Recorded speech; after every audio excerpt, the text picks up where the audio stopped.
देश भर में यूपीएससी का रिजल्ट सोमवार को घोषित हुआ। रिजल्ट आने के साथ ही कई घरों में जश्न तो कई चेहरों पर मायूसी छाई रही। लेकिन इन रिजल्ट्स के बाद कुछ होनहार ऐसे भी सामने आए जिनका जुर्म जगत से पुराना नाता रहा है, जिन्होंने गैंगस्टर्स की धमकी से लेकर दनादन गोलियों तक का सामना किया है। उन्हीं में से एक हैं यूपी के मुजफ्फरनगर के रिंकू सिंह राही, जो कई प्रयासों के बाद अब सफल हुए हैं। रिंकू की कहानी सुन आप ये जरूर कहेंगे कि इरादा बना लिया ऊंची उड़ान का तो देखना फिजूल है कद आसमान का। दरअसल लीगढ़ के डोरी नगर में रहने वाले रिंकू सिंह राही के पिता आटा चक्की चलाते हैं, जिससे मालूम पड़ता है कि उनके परिवार की आर्थिक स्थिति क्या रही होगी। इसी के चलते रिंकू की पढ़ाई सरकारी स्कूल से ही हुई, जिसके बाद रिंकू ने अपनी हायर एजुकेशन सरकारी इंटर कॉलेज से की।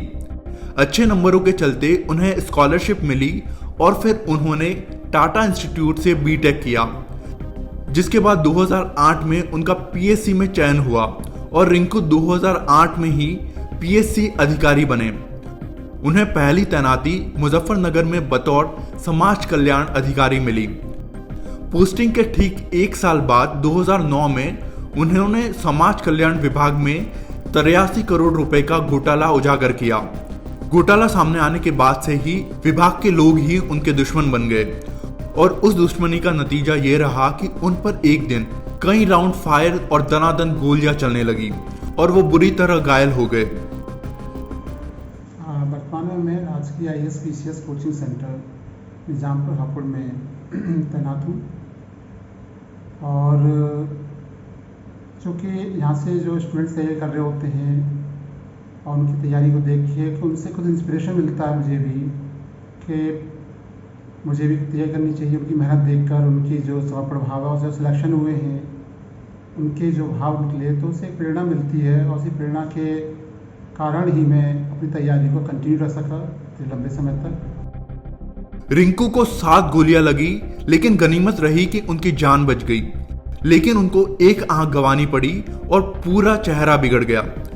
इसके बाद भी उन्हें कई बार ट्रांसफर का सामना करना पड़ा। बहरहाल रिंकू फिलहाल हापुड़ जिले के समाज कल्याण अधिकारी हैं। साथ ही उन्हें प्रदेश सरकार द्वारा संचालित IAS PCS कोचिंग संस्थान में बतौर डायरेक्टर भी नियुक्ति मिली हुई है। रिंकू बताते हैं कि उनके छात्र उन्हें हर दिन यूपीएससी की परीक्षा देने के लिए प्रेरित करते थे। ये छात्रों का ही प्रोत्साहन था जिसकी बदौलत वो यूपीएससी का एग्जाम क्रैक कर पाए। ब्यूरो रिपोर्ट, क्राइम तक।